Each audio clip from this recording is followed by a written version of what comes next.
Assalamualaikum warahmatullahi wabarakatuh. Selamat datang di video pembelajaran ekonomi. Pada video ini, kita akan membahas materi pada bab 2, kelas 12, yaitu tentang persamaan dasar akuntansi. Video part 1 ini akan dijelaskan tentang persamaan dasar akuntansi dan juga pengelompokan akun. Langsung saja kita mulai. Persamaan dasar akuntansi ini merupakan suatu perhitungan yang hasilnya dapat memproyeksikan kekayaan, hutang, serta modal yang dimiliki oleh suatu perusahaan. Ciri khas dari persamaan dasar akuntansi ini adanya keseimbangan atau balance antara sisi pemasukan dengan sisi pengeluaran.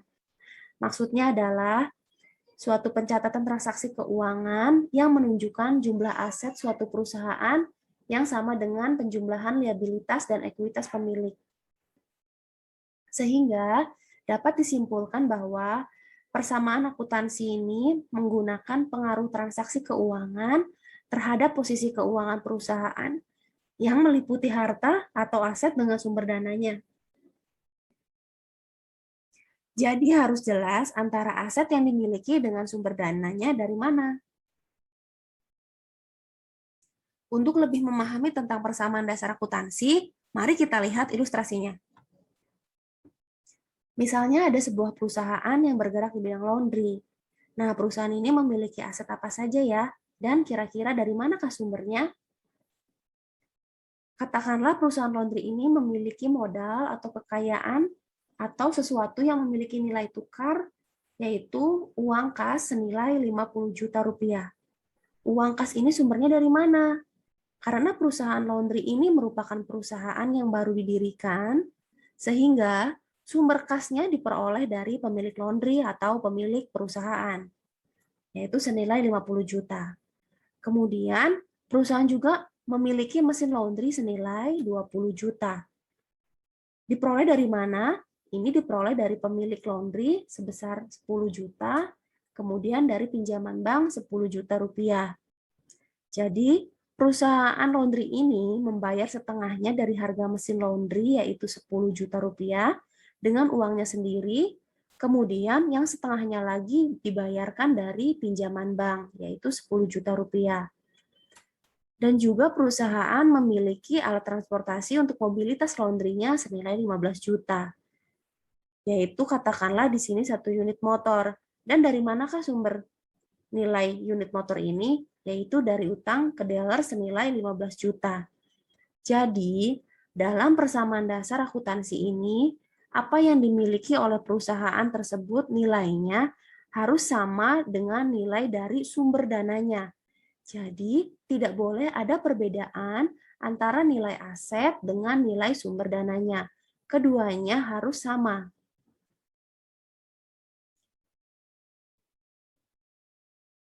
Dalam persamaan dasar akuntansi ini, untuk pemilik ataupun sumber dana yang berupa dari pemilik laundry atau pemilik perusahaan ini disebut sebagai ekuitas atau modal. Sedangkan jika sumber dananya diperoleh dari pinjaman atau dari utang, disebut liabilitas atau kewajiban yang disebut juga sebagai utang. Sedangkan seluruh kekayaan, modal atau harta yang dimiliki oleh perusahaan disebut aset. Seperti tadi ada uang kas, mesin, peralatan, berikutnya juga ada kendaraan. Ini dalam persamaan dasar akuntansi disebut sebagai aset. Dalam persamaan dasar akuntansi ini, nominal atau nilai antara harta atau aset ini harus sama dengan nilai dari sumbernya. Sekarang kita cek satu persatu. Dari sumber aset, 50 juta ditambah 20 juta, ditambah 15 juta, hasilnya adalah 85 juta. Kemudian, dari sumber dananya juga dijumlahkan 50 juta, ditambah 10 juta, ditambah 10 juta, dan ditambah 15 juta, hasilnya diperoleh 85 juta. Jadi, di sini antara aset dengan juga sumber dananya, nilainya sama, tidak ada perbedaan. Sehingga dalam persamaan dasar akuntansi dapat disimpulkan bahwa rumusnya adalah aset sama dengan liabilitas. Bisa juga aset sama dengan ekuitas pemilik perusahaan, atau aset ini sama dengan liabilitas ditambah dengan ekuitas. Istilah lainnya adalah harta sama dengan utang ditambah modal. Sehingga aset atau harta nilainya akan sama dengan utang ditambah modal. Dengan adanya persamaan dasar akuntansi ini akan membantu menyeimbangkan neraca pemilik perusahaan. Persamaan dasar akuntansi memperlihatkan jika total keseluruhan aset yang dimiliki perusahaan sama dengan jumlah kewajiban serta ekuitas dari pemegang saham. Selanjutnya adalah pengelompokan akun. Pengelompokan akun dalam persamaan dasar akuntansi ini terdiri dari dua kelompok, yaitu akun real dan juga akun nominal. Akun real merupakan akun yang tercatat pada neraca.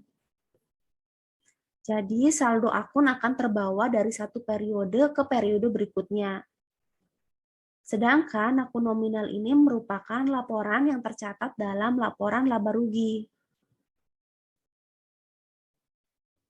Akun nominal dan juga akun real ini terdiri dari beberapa bagian, yaitu untuk akun real terdiri dari 3 akun aset, akun liabilitas atau kewajiban, dan juga akun ekuitas. Sedangkan untuk akun nominal terdiri dari akun beban dan juga akun pendapatan. Sekarang kita cek satu persatu. Untuk akun aset merupakan sumber daya suatu perusahaan yang bermanfaat pada waktu sekarang dan juga waktu mendatang. Akun liabilitas yang dimaksud adalah kewajiban perusahaan pada pihak lain yang timbul akibat transaksi pada masa lalu. Sedangkan akun ekuitas ini merupakan hak pemilik perusahaan atas kekayaan atau aset dari perusahaan. Untuk akun real yang terdiri dari pendapatan dan juga beban, merupakan hasil yang diperoleh perusahaan dari menjalankan kegiatan usaha. Ini yang termasuk dalam akun pendapatan. Sedangkan akun beban yang dimaksud adalah biaya yang dikeluarkan perusahaan berkaitan dengan kegiatan usaha perusahaan untuk menghasilkan pendapatan. Pada akun aset, atau yang kita sebut sebagai harta atau aktiva, merupakan jumlah kekayaan yang dimiliki perusahaan untuk menjalankan usahanya. Terdiri dari aset tetap atau tidak lancar, aset tidak berwujud, dan juga investasi jangka panjang. Yang pertama adalah aset tetap. Aset tetap ini merupakan aset berwujud yang digunakan dalam operasional perusahaan dan memiliki nilai ekonomis lebih dari 1 tahun. Contohnya seperti gedung, peralatan, dan juga kendaraan. Yang kedua adalah aset lancar. Aset lancar ini merupakan aset yang memiliki nilai ekonomis kurang dari 1 tahun, atau aset berupa uang kas atau bank, dan aset yang sangat mudah untuk dijadikan uang. Contohnya seperti kas, perlengkapan, piutang, dan juga beban yang dibayar di muka. Selanjutnya, aset tidak berwujud. Aset ini merupakan aset yang tidak dapat dilihat tetapi memiliki nilai ekonomis. Contohnya seperti hak paten, hak cipta, hak merek, franchise, dan juga nama baik. Kemudian juga investasi jangka panjang. Ini merupakan aset yang diinvestasikan dalam jangka waktu lebih dari 1 tahun, yaitu surat berharga obligasi, saham, SBPU, dan juga sertifikat deposito. Pada akun real, yang kedua adalah adanya akun liabilitas atau kewajiban. Dalam akun liabilitas ini terdiri dari 3 akun, yaitu liabilitas jangka pendek atau utang lancar, liabilitas jangka panjang, dan juga liabilitas lain-lain. Pada video ini kita akan bahas mengenai liabilitas pada jangka pendek atau utang lancar. Untuk liabilitas jangka panjang dan liabilitas lain-lain akan dibahas pada video yang selanjutnya. Liabilitas jangka pendek ini merupakan utang atau kewajiban yang dibayar oleh perusahaan dalam waktu kurang dari 1 tahun. Biasanya ini berupa utang dagang, utang dividen, utang pajak penjualan, utang gaji atau upah, utang biaya, pendapatan diterima di muka, serta wesel bayar. Kita akan bahas satu persatu dari utang ini. Yang pertama adalah utang dagang. Utang dagang ini merupakan utang yang muncul dari kegiatan operasional perusahaan yang terjadi secara berulang. Contohnya adalah, misalkan di sini ada sebuah perusahaan Maju Jaya. Pada tanggal 30 Desember 2020, perusahaan Maju Jaya memberi barang dagangan seharga 500.000 dengan syarat franko gudang. Barang sudah diterima pada tanggal 31 Desember 2020 dan sudah dimasukkan dalam persediaan.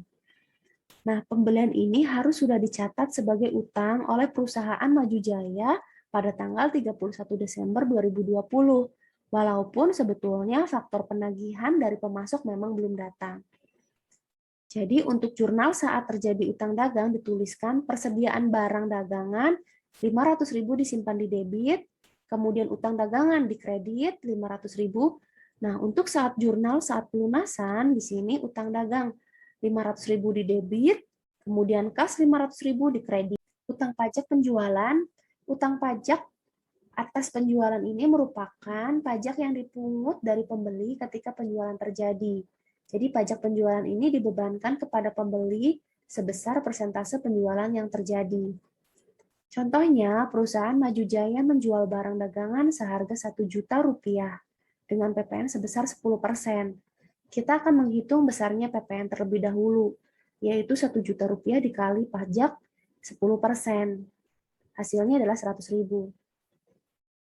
Jadi untuk penulisan jurnal pengumpulan pajak, di sini penjualan yaitu 1.100.000 karena ditambahkan dengan pajak, disimpan di debit, kemudian utang pajak penjualan 1.100.000 di kredit. Untuk jurnal penyerahan pajak ke negara, utang pajak penjualan Rp100.000 yang sudah kita hitung tadi disimpan di debit, kemudian kas senilai Rp100.000 disimpan di kredit. Berikutnya utang gaji atau upah, merupakan utang yang harus dibayarkan untuk gaji atau upah karyawan. Contohnya, perusahaan Maju Jaya memiliki tanggungan utang gaji kepada karyawan senilai 5 juta rupiah. Untuk jurnal utang gaji di sini dituliskan beban gaji 5 juta rupiah di debit, kemudian utang gaji 5 juta rupiah di kredit. Untuk jurnal pelunasan, utang gaji 5 juta rupiah di debit, dan juga kas 5 juta rupiah di kredit. Selanjutnya utang biaya, merupakan utang yang timbul karena pembebanan biaya yang belum dilakukan pembayarannya sampai dengan tanggal disusunnya neraca. Contohnya, perusahaan Maju Jaya memiliki tagihan listrik dan juga tagihan air senilai 1 juta rupiah.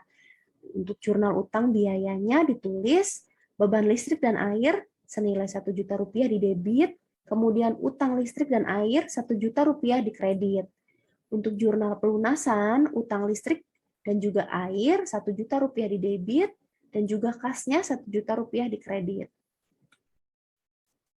Lalu pendapatan diterima di muka, merupakan penerimaan kas yang terjadi sebelum barang atau jasa diserahkan kepada pembeli dan harus diperlakukan sebagai utang, karena penjual memiliki kewajiban untuk menyerahkan barang atau jasa di waktu yang telah ditetapkan.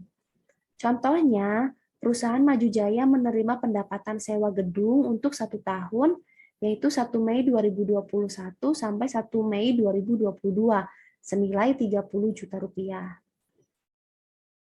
Nah, di sini kita hitung terlebih dahulu, karena pada siklus akuntansi biasanya dihitung pada setiap akhir tahun, yaitu Desember. Di sini dihitung dari bulan Mei sampai bulan Desember, yaitu 6 bulan. Dibagi jumlahnya dalam 1 tahun 12 dikalikan dengan nominal uang yang diperoleh dari sewa gedung, yaitu 30 juta. Diperolehlah nilai 15 juta rupiah. Sehingga jurnal pendapatan, yaitu pendapatan sewa dibayar di muka 15 juta rupiah di debit, dan juga pendapatan sewa 15 juta rupiah di kredit. Dan juga ini adalah liabilitas atau kewajiban pada wesel bayar, yaitu janji tertulis yang dibuat perusahaan sebagai bukti pembayaran kepada kreditur dengan tingkat bunga yang disepakati. Contohnya, perusahaan Maju Jaya menerbitkan wesel dengan nilai nominal senilai Rp8.500.000 dengan jangka waktu 3 bulan tanpa bunga. Nilai tunai wesel adalah Rp8 juta. Untuk jurnal mencatat transaksi dalam pembukuan, di sini kas disimpan di debit senilai Rp8 juta dan juga diskonto utang wesel Rp500.000 disimpan di debit serta hutang wesel Rp8.500.000 disimpan di kredit. Selanjutnya adalah liabilitas atau kewajiban jangka panjang. Nah, pada liabilitas jangka panjang ini akan kita jelaskan pada video yang berikutnya. Terima kasih, mudah-mudahan dapat dipahami. Wassalamualaikum warahmatullahi wabarakatuh.